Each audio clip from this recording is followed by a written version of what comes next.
رسول اللہ صلی اللہ علیہ وآلہ وسلم نے فرمایا، قرآن مجید میں اللہ تعالیٰ ارشاد فرماتا ہے، اے ابن آدم، کیا تم جانتے نہیں کہ میں بندے کی چھوٹی چھوٹی تکلیفوں پر بھی مدد کرتا ہوں؟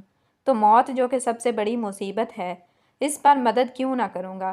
اگر میرا کوئی بندہ صرف ایک ہی بار یہ عمل کر لے تو اس کی ہر مصیبت میں مدد کرتا ہوں۔ اے ابن آدم، کیا تم جانتے ہو کہ پل صراط پر تیزی سے گزرنے والے کون ہوں گے؟ وہ یہی لوگ ہوں گے جو یہ عمل کرتے ہیں۔ اگر میرا کوئی بندہ مشرق و مغرب کے گناہوں سے بھر دے تو میں محافظ فرشتوں کو اس کے گناہ بھلا دوں گا، یعنی اس کو بخش دوں گا۔ ارشاد ہوا، اس کا اجر یہ ہے کہ جس دن وہ مرے گا میرے فرشتے اسے گھیر لیں گے اور میں اس کی روح پر رحمت بھیجوں گا۔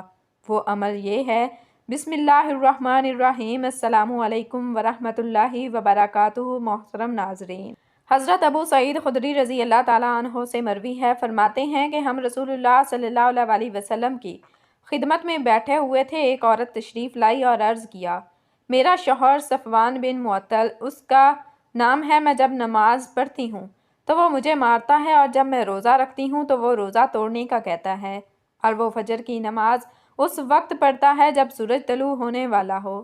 راوی کہتے ہیں کہ اس وقت صفوان بھی آپ صلی اللہ علیہ وسلم کے پاس موجود تھے۔ آپ صلی اللہ علیہ وسلم نے ان سے تمام حقیقت دریافت کی۔ انہوں نے عرض کیا، یا رسول اللہ صلی اللہ علیہ وسلم، جہاں تک اس کی شکایت کا تعلق ہے کہ یہ نماز پڑھتی ہے اور میں اسے مارتا ہوں، تو یہ دو صورتیں پڑھتی ہے جس سے میں اسے منع کرتا ہوں۔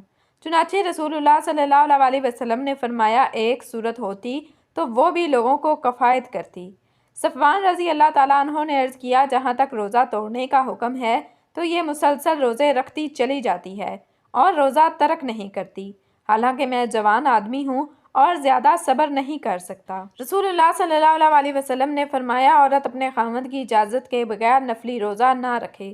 صفوان نے عرض کیا، جہاں تک اس کا یہ کہنا ہے کہ میں سورج نکلنے کے وقت نماز فجر پڑھتا ہوں، اے اللہ کے رسول صلی اللہ علیہ وسلم، ہمارے متعلق مشہور ہے کہ ہم اس وقت تک بیدار نہیں ہوتے جب تک سورج طلوع نہ ہو۔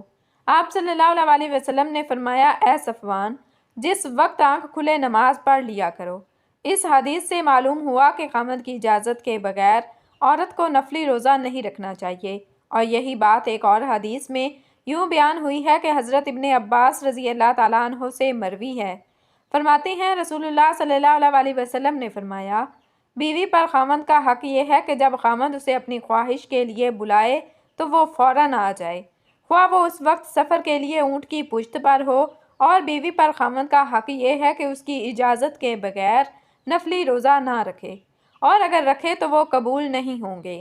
وہ صرف بھوک اور پیاس ہے، اور گھر سے اس کی اجازت کے بغیر نہ نکلے۔ اگر نکلی تو آسمان کے فرشتے، رحمت کے فرشتے اور عذاب کے فرشتے سب اس پر لعنت کریں گے جب تک کہ وہ لوٹ کر نہیں آتی۔ حضرت ابو سعید خدری رضی اللہ تعالیٰ عنہ سے مروی ہے، فرماتے ہیں، رسول اللہ صلی اللہ علیہ وسلم نے عید الاضحیٰ یا عید الفطر کے دن عیدگاہ جانے کے لیے نکلے تو راستہ میں عورتیں ملیں۔ آپ صلی اللہ علیہ وسلم نے فرمایا، اے عورتوں کی جماعت، خیرات کیا کرو، کیونکہ مجھے دکھایا گیا ہے کہ دوزخ میں عورتوں کی تعداد زیادہ ہے۔ عورتوں نے عرض کیا، یا رسول اللہ صلی اللہ علیہ وسلم، اس کی کیا وجہ ہے؟ آپ صلی اللہ علیہ وسلم نے فرمایا، تم لعنت بہت کرتی ہو اور خاوند کی ناشکری کرتی ہو، اور میں نے ناقص دین اور ناقص عقل رکھنے والی کسی ہوشیار مرد کی عقل کو تم سے زیادہ ضائع کرتے کسی کو نہیں دیکھا۔ انہوں نے عرض کیا، یا رسول اللہ صلی اللہ علیہ وسلم، ہمارے دین اور عقل میں کیا نقصان ہے؟ آپ صلی اللہ علیہ وسلم نے فرمایا، دیکھو، عورت کی گواہی مرد کی گواہی کے نصف ہے یا نہیں؟ وہ بولیں، بے شک۔ آپ صلی اللہ علیہ وسلم نے فرمایا، بس یہی ان کی عقل کا نقصان ہے، اور جب عورت کو حیض آتا ہے تو وہ نماز نہیں پڑھتی اور نہ ہی روزہ رکھتی ہے۔ انہوں نے عرض کیا، بے شک۔ آپ صلی اللہ علیہ وسلم نے فرمایا، بس یہی ان کے دین کا نقصان ہے۔ ایک مرتبہ اللہ پاک کے نبی حضرت ابراہیم خلیل اللہ علیہ السلام کو حکم ہوا کہ اے ابراہیم، سامان سفر باندھیے، زمین میں نکلیے اور ہماری قدرت کے عجائبات دیکھیے۔ حضرت ابراہیم علیہ السلام نے حکم پر عمل کیا، سامان سفر باندھا اور سفر پر روانہ ہو گئے۔ چلتے چلتے آپ ساحل سمندر کے قریب پہنچے۔ وہاں آپ کو ایک غلام دکھائی دیا جو بکریاں لیے جا رہا تھا۔ حضرت ابراہیم علیہ السلام نے اس سے پوچھا، اے غلام، کیا تمہارے پاس پانی یا دودھ ہے؟ اس غلام نے عرض کیا، جی ہاں۔ آپ جو پسند فرمائیں وہی پیش کر دوں گا۔ فرمایا مجھے پانی پلا دو۔ اب اس غلام نے عصا یعنی ڈنڈا ہاتھ میں لیا، قریب ہی ایک چٹان کے پاس گیا، وہاں رک کر کچھ بولا، پھر اپنا عصا اس چٹان پر مارا تو فوراً ہی چٹان سے پانی کا چشمہ جاری ہو گیا۔ اس نے چشمے سے پانی بھرا اور لا کر حضرت ابراہیم علیہ السلام کی خدمت میں پیش کر دیا۔ آپ نے پانی پیا، پھر حیرانی سے اس غلام کو دیکھنے لگے۔ غلام نے عرض کیا کہ آپ کو چٹان سے چشمہ پھوٹتے دیکھ کر حیرانی ہو رہی ہے۔ فرمایا کیسے حیرانی نہیں ہوگی، بات ہی حیرانی کی ہے، حیرانی تو ہونی ہی ہے۔ غلام نے عرض کیا میں آپ کو اس کا راز بتاتا ہوں۔ مجھے خبر ملی ہے کہ اللہ پاک کے ایک نبی ہیں، اللہ پاک نے انہیں اپنا خلیل بنایا ہے۔ میں ان خلیل اللہ علیہ السلام کے وسیلے سے جو کچھ بھی مانگتا ہوں اللہ پاک مجھے عطا فرما دیتا ہے۔ اب بھی میں نے انہی کا وسیلہ دے کر چٹان پر عصا مارا تو اس سے چشمہ پھوٹ پڑا۔ یہ سن کر حضرت ابراہیم علیہ السلام نے فرمایا اے غلام میں وہی ہوں جسے اللہ پاک نے خلیل بنایا ہے۔ اللہ اکبر! یہ سن کر تو اس غلام کی خوشی کی کوئی انتہا نہ رہی۔ وہ غلام اپنی قسمت پر فخر کر رہا تھا، چنانچہ اس نے خوشی اور حیرت کے ملے جلے جذبات میں پوچھا کیا واقعی آپ ہی خلیل اللہ ہیں؟ فرمایا ہاں میں ہی خلیل اللہ ہوں۔ بس اتنا سننا تھا کہ وہ غلام بے ہوش ہو کر گرا اور اسی وقت اس کا دم نکل گیا۔ روایت میں ہے کہ اس وقت آسمان سے ایک نور اترا، اس نور نے خوش نصیب غلام کی لاش کو ڈھانپ لیا۔ جب وہ نور چھٹا تو خبر نہیں کہ اس کی لاش کو آسمان پر اٹھا لیا گیا یا زمین میں دفن کر دیا گیا۔ پھر حضرت ابراہیم علیہ السلام آگے روانہ ہوئے، چلتے چلتے ایک پہاڑ پر پہنچے۔ وہاں ایک گھر تھا جس کے 2 دروازے تھے۔ آپ علیہ السلام اندر داخل ہوئے۔ اندر ایک تخت تھا، اس کے اوپر کسی کی لاش رکھی تھی، اس کے اوپر 70 ہلے خوبصورت کپڑے ڈلے ہوئے تھے۔ سر کے پاس ایک تختی رکھی تھی۔ حضرت ابراہیم علیہ السلام نے اس تختی کو پڑھا تو اس پر لکھا تھا میں شداد بن عاد ہوں، میں 1000 سال زندہ رہا، میں نے 1000 لشکروں کو شکست دی، میں نے ہی شہر اعظم بنایا، مگر افسوس جب میری موت کا وقت آیا تو میری سب تدبیریں جواب دے گئیں۔ میں نے دنیا بھر سے اتباع یعنی ڈاکٹروں کو اپنے محل میں جمع کیا، مگر ان میں سے کوئی بھی موت کو ٹال نہ سکا۔ بس جس نے مجھے دیکھا اسے دنیا کے دھوکے میں نہیں آنا چاہیے۔ اے لوگو، خود پر دنیا کے دروازے تنگ رکھو، تم اتنی بادشاہت کے مالک نہیں ہو جس کا میں مالک تھا، تم اتنا عرصہ زندہ نہ رہو گے جتنا عرصہ میں رہا، تم اتنا جمع نہیں کر سکو گے جتنا میں نے جمع کیا۔ ہاں سن لو، دنیا دھوکے باز ہے، قاتل ہے، اپنے طلبگار کے ساتھ کھیل کھیلتی رہتی ہے۔ یہ عجوبہ دیکھ کر حضرت ابراہیم علیہ السلام واپس تشریف لے آئے۔ ایک مرتبہ کا ذکر ہے کہ بنی اسرائیل کی ایک عورت بڑی عابدہ تھی اور ان کے بادشاہ کی بیٹی تھی۔ ایک شہزادے نے اس سے منگنی کی درخواست کی تو اس نے نکاح سے انکار کر دیا اور پھر ایک لونڈی سے کہا کہ میرے لیے ایک عابد، زاہد اور نیک آدمی تلاش کرو جو فقیر ہو۔ وہ لونڈی عابد اور زاہد کی تلاش میں نکلی اور ایک عابد و زاہد کو لے کر اس شہزادی کی خدمت میں حاضر ہوئی۔ شہزادی نے اس سے پوچھا کہ اگر تم مجھ سے نکاح کرنا چاہو تو میں تمہارے ساتھ قاضی کے پاس چلتی ہوں۔ اس نے ایک شخص نے آمادگی کا اظہار کیا اور وہ دونوں قاضی کے پاس چلے گئے اور وہاں ان کا نکاح ہو گیا۔ شہزادی نے نکاح کے بعد اس نیک شخص سے کہا کہ تم مجھے اپنے گھر لے چلو۔ وہ بولا اس کمبل کے سوا کوئی چیز میری ملکیت میں نہیں، میں اسے رات کے وقت اوڑھتا ہوں اور دن میں پہنتا ہوں۔ شہزادی نے کہا کہ میں تیرے حال پر راضی ہوں، اور یہ کہہ کر شہزادی اس نیک شخص کے ساتھ چل دی۔ وہ نیک شخص دن بھر محنت مزدوری کرتا اور شام کے لیے اتنا جمع کر لیتا جس سے افطار ہو سکے۔ شہزادی بھی دن بھر روزہ رکھتی اور شام کو افطار کے بعد اللہ تعالیٰ کا شکر ادا کرتی اور کہتی اب میں عبادت کے لیے فارغ ہوئی۔ ایک دن اس نیک شخص کو کچھ نہ ملا اور اسے یہ انتہائی شاق گزرا اور وہ گھبرایا کہ میری بیوی روزہ سے گھر میں بیٹھی میری منتظر ہے کہ میں اس کے لیے کچھ لے کر آؤں۔ یہ سوچ کر اس نے وضو کیا اور نماز پڑھ کر بارگاہ خدا بندی میں دعا مانگی اے اللہ تو جانتا ہے کہ میں نے تجھ سے دنیا کے لیے کچھ طلب نہیں کیا اور میں تجھ سے اپنی نیک بیوی کی رضامندی کے لیے طلب کرتا ہوں، تو مجھے اپنے پاس سے رزق عطا فرما، تو ہی بہترین رزاق ہے۔ اسی وقت آسمان سے ایک موتی گرا۔ وہ نیک شخص اس موتی کو لے کر اپنی بیوی کے پاس گیا اور جب اس کی بیوی نے وہ موتی دیکھا تو ڈر گئی اور کہنے لگی تم یہ موتی کہاں سے لائے ہو؟ اور ایسا بیش قیمتی موتی تو میں نے اپنے باپ کے پاس بھی نہیں دیکھا۔ وہ نیک شخص بولا میں نے آج رزق کی خاطر محنت مزدوری کی مگر مجھے کچھ بھی نہیں ملا اور میں نے سوچا کہ میری نیک بیوی روزہ افطار کرنے کی غرض سے میری منتظر ہوگی اور میں خالی ہاتھ گھر واپس کیسے لوٹوں؟ میں نے اللہ تعالیٰ کی بارگاہ اقدس میں دعا مانگی اور اللہ تعالیٰ نے آسمان سے میرے لیے یہ موتی نازل فرما دیا۔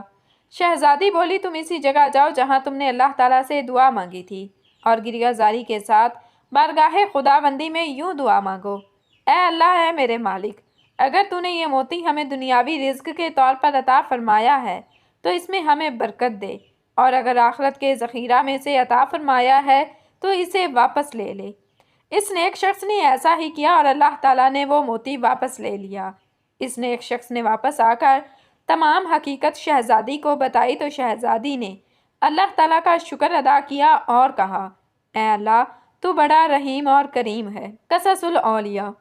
حضرت عبداللہ ابن عباس رضی اللہ تعالیٰ عنہ سے مروی ہے، فرماتے ہیں کہ حضور نبی اکرم صلی اللہ علیہ وسلم نے فرمایا: میری امت کی عورتوں میں سب سے افضل ترین عورت وہ ہے جو اپنے شوہر کے ساتھ حسن سلوک سے پیش آئے اور اپنے شوہر کی خواہش کے مطابق فرما برداری کرتے رہے، اور ان کی ہولے والی اولاد اللہ کی سائے میں ہوگی، ماں سوائے ان کاموں کے جو گناہ کے کام ہیں، اور ایسی عورت کو رات اور دن میں ایسے ہزار شہیدوں کا ثواب ملتا ہے جو اللہ تعالیٰ کی راہ میں صبر کے ساتھ شہید ہوتے ہیں اور اس کے اجر کی توقع اللہ تعالیٰ سے رکھتے ہیں۔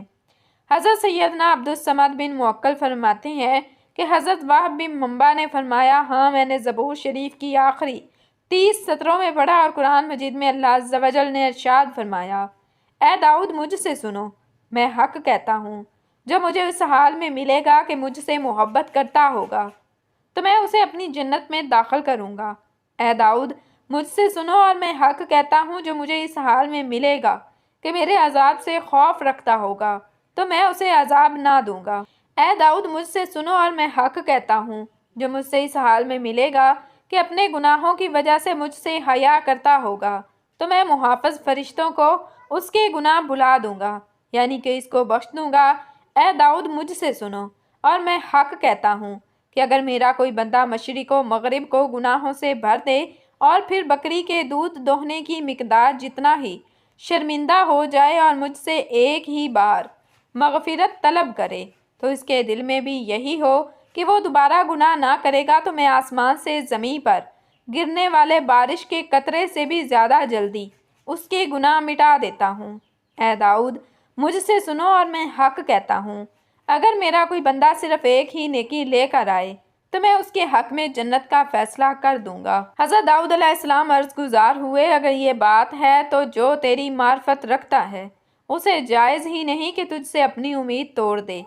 اللہ عز و جل نے ارشاد فرمایا: اے داؤد، میرے ولیوں کو تھوڑا سا عمل ہی کافی ہے، جیسا کہ کھانے میں نمک تھوڑا ہی کافی ہوتا ہے۔ اے داؤد، کیا تم جانتے ہو کہ میں کب ان کو اپنا ولی بناتا ہوں؟ جب ان کا دل شرک سے پاک ہو جائے، ان کے دل سے شک زائل ہو جائے اور ان کا اعتقاد مضبوط ہو جائے کہ جنت اور دوزخ میرے ہی قبضے میں ہے۔ میں ہی زندگی اور موت دیتا ہوں، قبروں میں دفن لوگوں کو میں ہی اٹھانے والا ہوں، میں بیوی رکھتا ہوں نہ اولاد، پس جب میں ان کو موت دوں اور ان کے پاس تھوڑا سا عمل ہو جس پر وہ یقین رکھتے ہوں تو میں اس تھوڑے کو ان کے لیے زیادہ کر دوں گا۔ اے داؤد، کیا تم جانتے ہو کہ پل صراط پر تیزی سے گزرنے والے کون ہوں گے؟ وہ جو میرے فیصلے پر راضی رہتے ہیں اور ان کی زبانیں میرے ذکر سے تر رہتی ہیں۔ اے داؤد، کیا تم جانتے ہو کہ مومنین میں سے میرے ہاں کس کا مرتبہ بڑا ہے؟ اس کا جو پاس رکھنے کی بجائے دینے پر خوش ہوتا ہے۔ اے داؤد، کیا تم جانتے ہو کہ کون سے فقراء افضل ہیں؟ وہ جو میرے فیصلے اور تقسیم سے راضی رہتے ہیں اور جو رزق میں نے ان کو عطا کیا اس پر میرا شکر ادا کرتے اور حمد بیان کرتے ہیں۔ اے داؤد، کیا تم جانتے ہو کہ مومنین میں سے کس کو لمبی عمر عطا کرنا مجھے محبوب ہے؟ جس کی کھال لا الہ الا اللہ کہتے وقت کانپ اٹھتی ہے۔ میں اس کو موت دینا اسی طرح ناپسند کرتا ہوں جس طرح باپ اپنے بیٹے کی موت ناپسند کرتا ہے۔ حالانکہ موت ضرور آئی ہے، میں چاہتا ہوں کہ اسے اس گھر کے علاوہ دوسرے گھر میں خوش رکھوں، کیونکہ اس گھر یعنی دنیا کی نعمتیں تو آزمائش اور اس کی آسانیاں بھی شدت ہیں۔ دنیا کی نعمتوں کے تو دشمن ہیں اور ان کے فتنے خون کے ساتھ گردش کرتے ہیں، ان سے امن نہیں، اس لیے میں اپنے ولیوں کو جنت بھیجنے میں جلدی کرتا ہوں۔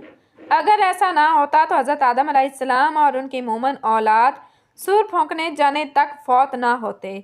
اے داؤد، جو تم اپنے دل میں سوچ رہے ہو میں وہ جانتا ہوں۔ تم یہ سوچ رہے ہو کہ میں نے نیک بندوں کو موت دے کر ان کی عبادت کو منقطع کر دیا۔ اے داؤد، کیا تم جانتے نہیں کہ میں مومن کی چھوٹی چھوٹی تکلیفوں پر بھی مدد کرتا ہوں، تو موت جو کہ سب سے بڑی مصیبت ہے اس پر مدد کیوں نہ کروں گا؟ تم مومن کے پاکیزہ جسم کو زمین کی تہوں میں بھی دیکھو گے، میں جب تک چاہوں گا عرصہ دراز تک اسے یوں ہی رکھوں گا تاکہ اس کے سبب اس کے اجر میں اضافہ ہو اور اسے قیامت تک اپنے عمل کا اچھا بدلہ ملے گا۔ حضرت داؤد علیہ السلام نے عرض کی، الہی تیرے لیے ہی تمام تعریفیں ہیں، اسی وجہ سے تو نے خود کو الرحمن الرحیم فرمایا۔ اے اللہ، جو تیری رضا کی خاطر کسی مصیبت زدہ غمگین کی تعزیت کرتا ہے اس کا کیا اجر ہے؟ اللہ عز و جل نے ارشاد فرمایا، اس کا بدلہ یہ ہے کہ میں اسے ایمان کی چادر پہناؤں گا اور پھر کبھی نہ اتاروں گا۔ حضرت داؤد علیہ السلام عرض گزار ہوئے، اے اللہ، جو تیری رضا کے لیے جنازے کے ساتھ چلے اس کا کیا اجر ہے؟ ارشاد ہوا، اس کا اجر یہ ہے کہ جس دن وہ مرے گا میرے فرشتے اسے گھیر لیں گے اور میں اس کی روح پر رحمت بھیجوں گا۔ حضرت داؤد علیہ السلام نے پھر عرض کی، اے اللہ، تیری رضا کی خاطر بیواؤں اور یتیموں کے لیے دوڑ دھوپ کرنے والے کا کیا اجر ہے؟ ارشاد فرمایا، اس کی جزا یہ ہوگی کہ جس دن میرے عرش کے علاوہ کوئی سایہ نہ ہوگا اس دن میں اسے اپنے عرش کا ایک سایہ عطا کروں گا۔ حضرت داؤد علیہ السلام نے پھر عرض کی، اے اللہ، جو تیرے خوف سے اتنا روئے کہ اس کے آنسو اس کے گالوں پر بہنے لگیں اس کا کیا بدلہ ہے؟ اللہ عز و جل نے ارشاد فرمایا، اس کا بدلہ یہ ہے کہ میں اس پر جہنم کی آگ حرام کر دوں گا۔ اللہ تعالیٰ ہم تمام مسلمانوں کو نیک اعمال کرنے کی توفیق عطا فرمائے، ہمارا خاتمہ ایمان پر فرمائے، آمین ثم آمین۔ ناظرین، کمنٹ باکس میں اللہ تعالیٰ کے 99 ناموں میں سے ایک نام ضرور ٹائپ کریں۔ جزاکم اللہ خیراً کثیرا۔